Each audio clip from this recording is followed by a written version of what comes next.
Imagine waking up to a world that's about to change forever. A world where a single moment, a single decision, can send shockwaves through everything you know. For the loved ones of Alberta Odell Jones, it was one such moment, an evening that began like any other, only to end in tragedy. Alberta was a trailblazer, one of the first African American women to become an attorney in Kentucky, a passionate civil rights advocate, a fierce protector of her community.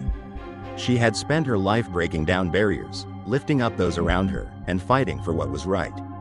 But on August 5, 1965, that fight was stolen from her.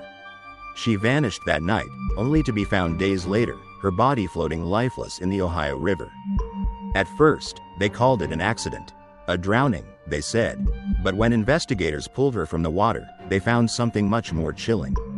Alberta had been beaten, struck multiple times in the head with a brick, before being tossed into the river. What happened that night? Who could want to hurt a woman who had done so much for others? The investigation seemed promising at first. Witnesses reported seeing 3 men by the bridge, tossing something into the water. A purse was later discovered nearby, years after the murder, details that should have led to answers. But time passed, and answers never came. In this video, we uncover the haunting truth behind Alberta Odell Jones' tragic end. A case that has stumped investigators, baffled the public, and left a family in torment. Decades have passed, but the answers, the truth, still seem out of reach. How did this happen? Who would want to silence a woman so dedicated to justice? And why does her case remain unsolved to this day? This is the story of Alberta Odell Jones. A story that, even today, raises more questions than answers. A mystery that still lingers in the quiet corners of Louisville, a city that may never truly know what happened that night on the riverbank. On the evening of August 5, 1965, Alberta Odell Jones, just 34 years old, was last seen leaving her home in Louisville, Kentucky. To most, that evening would have seemed like any other. The streets were quiet, the day winding down as the evening shadows began to fall. Alberta had everything ahead of her: an accomplished career, a burgeoning legacy as a civil rights advocate, and a community that depended on her work. Yet, by the end of that night, everything would change. Alberta was not just a lawyer. She was a trailblazer, a woman ahead of her time, driven by an unshakable belief in justice. She had made history in Louisville, becoming one of the first African American women to practice law in the state of Kentucky. She was also the first woman appointed to the position of city attorney in Jefferson County. From the very beginning, Alberta was determined to make a difference, and her reputation spread well beyond the courtroom. Those who knew her described Alberta as determined, passionate, and generous, someone who would give her time to those who needed it, whether it was helping a friend with a legal matter or standing up for those who couldn't stand up for themselves. She was a force of nature in her community. Alberta fought tirelessly for voter rights, equal representation, and social justice. She was often seen at protests, leading marches, and speaking for those whose voices had been silenced.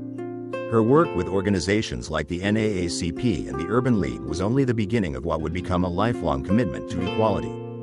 Alberta's story, however, was not one of just success and accolades. She faced many hurdles as a black woman in a city and a time where prejudice was entrenched. Yet she never wavered. She pushed forward, determined to carve out a space for herself, for others who looked like her, and for those who had been denied the very freedoms that should have been their birthright. Her bravery made her a hero, but it also made her a target.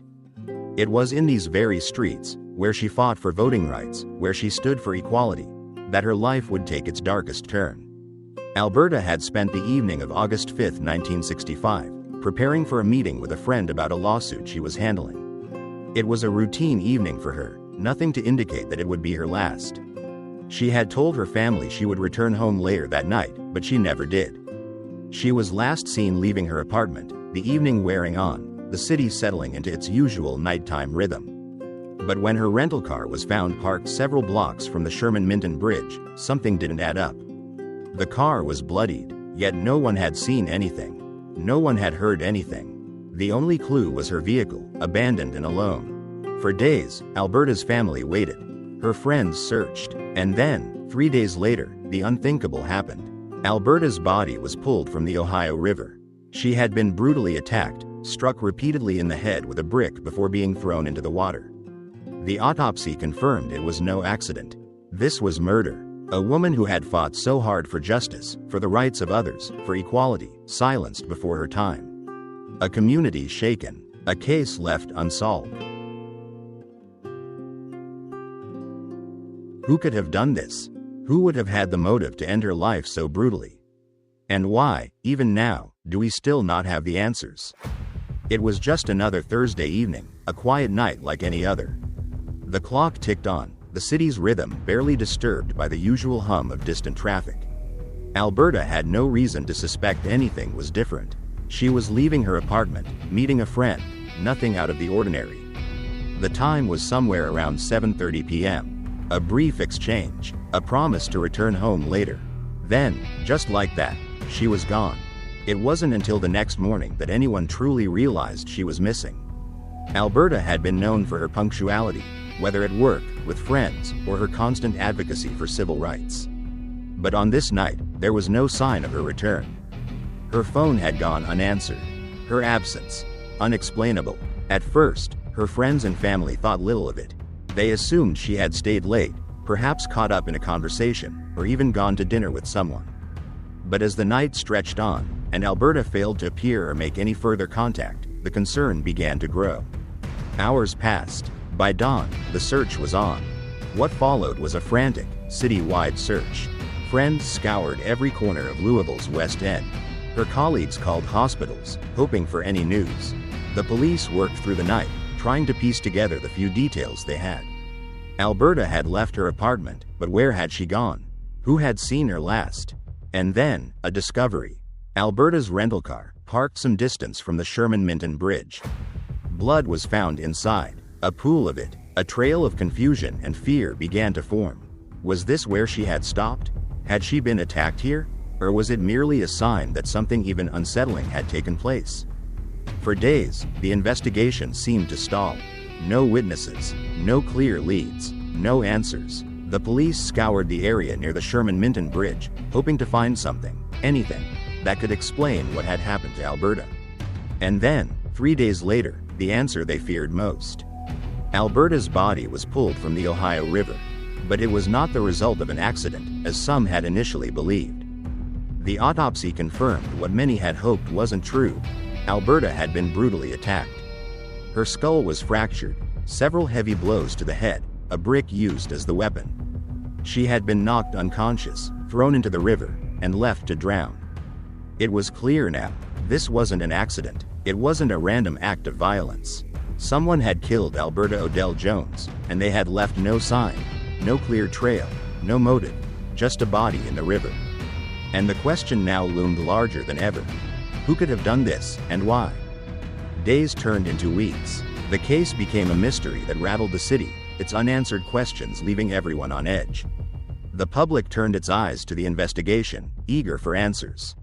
But every lead, every clue, every potential witness seemed to lead only to dead ends. Police looked into the possibility of personal motives, but no one could seem to explain who would want to kill Alberta. No one could place her with any suspects. And despite the blood in the car, there were no witnesses to speak of. The case was more than just unsolved.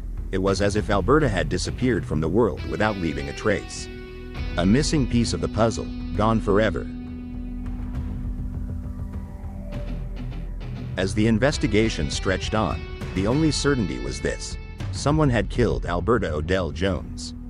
And the truth, the real truth, was still waiting, hidden in the dark corners of the case, locked away behind unanswered questions. Who did this to her? And why, after all these years, does the answer still evade us? When Alberta Odell Jones' body was found in the Ohio River, investigators had more questions than answers. What had happened? How had she gotten there? Theories began to surface quickly, each one a possible piece of a puzzle that no one could quite solve. Was this a crime of passion? A personal vendetta? Or was it the result of something completely random, an act of violence that took a life without reason? Theories began to pile up. Some believed this was a case of abduction, that someone had taken Alberta, perhaps someone who had been watching her, waiting for the right moment to strike. After all, she had made many powerful enemies over the years, advocating for civil rights and equality in a time when those efforts were met with resistance. Had someone decided to silence her for good? Or was it personal? Was the attack linked to something in her private life? A former lover? A jealous rival? A dispute that escalated? Could the answers lie within the very people closest to her? As the investigation continued, detectives looked into every angle. They followed the trail of possible leads, witnesses, suspects, and associates, but each lead brought more confusion, not clarity. One early witness claimed to have seen 3 men throwing something off the Sherman-Minton Bridge that night.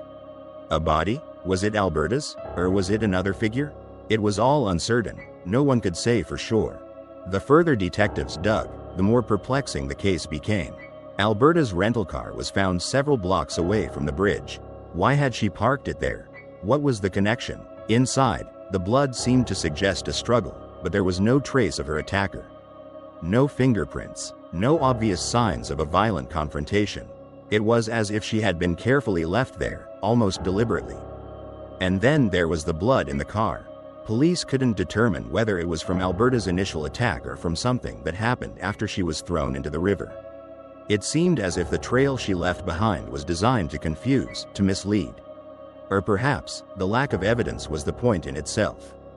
Then came the breakthrough, or what seemed like one. A set of fingerprints was discovered in the car, but they didn't belong to Alberta. They didn't belong to anyone who had been officially linked to the case. The prints matched a 17-year-old boy, someone who had been barely out of high school when Alberta was killed. The boy was brought in for questioning. A polygraph test was administered. But his answers, to say the least, were troubling. He denied knowing anything about Alberta's death. Yet, the test indicated deception.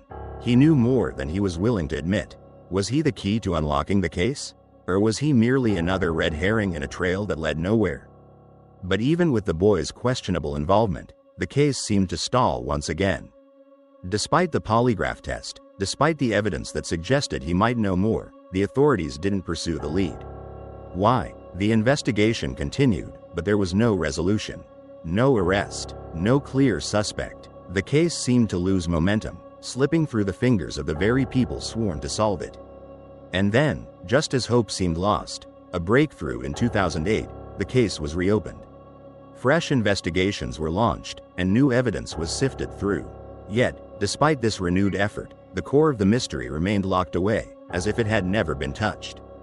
The investigation itself had stalled once more. What are we missing? Has the key to Alberta's killer been lost in the decades since? Or, perhaps, it's hidden in plain sight. The evidence is there. Fingerprints, a suspicious teenager, a blood-soaked car, but the pieces don't fit together. Not yet. It's been decades, years of unanswered questions, years of wondering what happened to Alberta Odell Jones, the woman who once filled rooms with laughter and hope, a woman who spent her life fighting for equality and justice. A woman who left behind a legacy, but also left behind something more painful, a family that still doesn't have closure. For the family of Alberta, the pain doesn't fade with the passing of years. Each year without answers is another year they're left in limbo, still grieving, still searching. Every anniversary, every birthday, it's the same. A family still holding on to the hope that one day, the truth will come to light. They don't just remember her as a name in a cold case file. She was a daughter, a sister, a friend, a woman whose life meant more to her community than anyone could understand, even now. She was someone who fought for others, who stood tall when it mattered most, someone who, as much as she wanted to make the world a better place, never imagined she would leave it so suddenly, so violently. Alberta was more than a victim of a brutal crime. She was a person with hopes, dreams, and an undeniable drive to change the world for the better. Her family still holds onto the memory of the woman she was, unwavering in her pursuit of justice for others, unwavering in her belief that things could always improve. That's the woman they remember. That's the woman they are still searching for. But despite everything, the unanswered questions, the years of waiting, the relentless search, the family refuses to give up. The pain they feel each day is impossible to quantify, but it is not without strength. It is not without the understanding that they are not alone. Their fight is not just theirs. It is shared by those who knew Alberta, those who believe in justice, and those who refuse to let the truth slip into the shadows. Alberta's case, despite the passing of time, is still very much alive. Her family, her friends, her community, they won't let it fade away. They know someone knows something. They believe the answers are out there, somewhere. The truth is not forgotten, even if it feels like it has been buried beneath decades of unanswered questions. No matter how long it takes, Alberta's family knows one thing: she will not be forgotten. And one day, justice will be served. One day, the truth will come to light. Until then, they wait, with the hope that someone, anyone, will finally speak the words they've been longing to hear. What do you think happened to Alberta Odell Jones? Do you believe the truth is out there, waiting to be uncovered? Or do you think this case will remain lost in the shadows forever? I want to hear from you. Drop your theories and thoughts in the comments below. Has anyone ever left you with a mystery like this, an unanswered question that still haunts you? What if the pieces to this puzzle are still out there, waiting to be discovered? Let's talk about it. Let's share our thoughts, because every theory could be a step closer to the truth. If you're just as invested in this case as we are, don't forget to like, share, and subscribe. Stay tuned as we continue to uncover the mysteries that need to be told. Until next time, stay curious, and always question the unknown.